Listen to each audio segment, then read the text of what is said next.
Carter Page has been on the receiving end of all this for years now, and he joins us tonight. Carter Page, thank you for joining us. Thanks for having me, Tucker. So let's go back on the timeline to the letter that you sent to Jim Comey, then director of the FBI, about the leaks against you. What were those leaks? Well, I sent that on Sunday, September 25th, 2016. 2 days before that, on the Friday, the September 23rd, there was a big defamatory article put out by a Yahoo News. And, you know, as we subsequently learned from the House intelligence memos, that was part of this fake news article was actually used as part of the FISA application. So completely outrageous. Carter, I'm having a little trouble with my audio. I'm pretty certain that our audience can hear you just fine. So just clarify for us the basics here. You have not, after all of this, and you've been under surveillance, in effect, under investigation for years now, you haven't been charged with anything. Do you expect that you're going to be charged with anything after all of this? Tucker, I couldn't even imagine anything that I could potentially be charged with. It's just, you know, particularly after seeing John Solomon's article today, it just becomes, you know, the whole, you know, using the term from that quote that you had, pretext.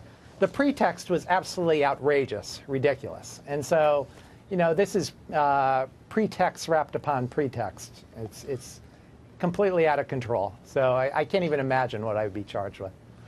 Do you know, after, again, all of this, what exactly the suspected crime was? You were the subject of a FISA warrant, the federal government turning its awesome surveillance powers on you.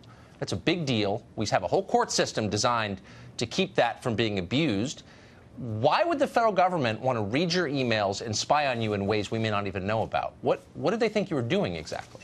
Well, I think, as we learned with the first Inspector General report from a couple of weeks ago, I call it Inspector IG Report 1.0, you know, there's a lot of political motivations behind what was happening earlier in the presidential election campaigns. And I think what is a lot of evidence that has come out both from House Intelligence Committee, Senate Judiciary Committee, House Judiciary, as well as others, there was a lot of abuses going on. So, you know, I think it's completely political. There's nothing substantive to this whatsoever. Well, presumably, if there were something substantive, you'd be charged with a felony, right? So this is not the behavior of a free country, yes, of an open, legitimate government spying on its own citizens for political reasons. What does this cost you financially? Tucker, I'm not, you know, it's like President Trump said during the campaign. It's not about me, it's about us. I'm not concerned, you know, it's cost me tremendously. It's cost many people in the Trump movement, you know, the people I was volunteering with, tremendously in terms of, you know, all the legal fees and challenges it's created in many ways to their lives. In some cases, a lot of terrorist threats.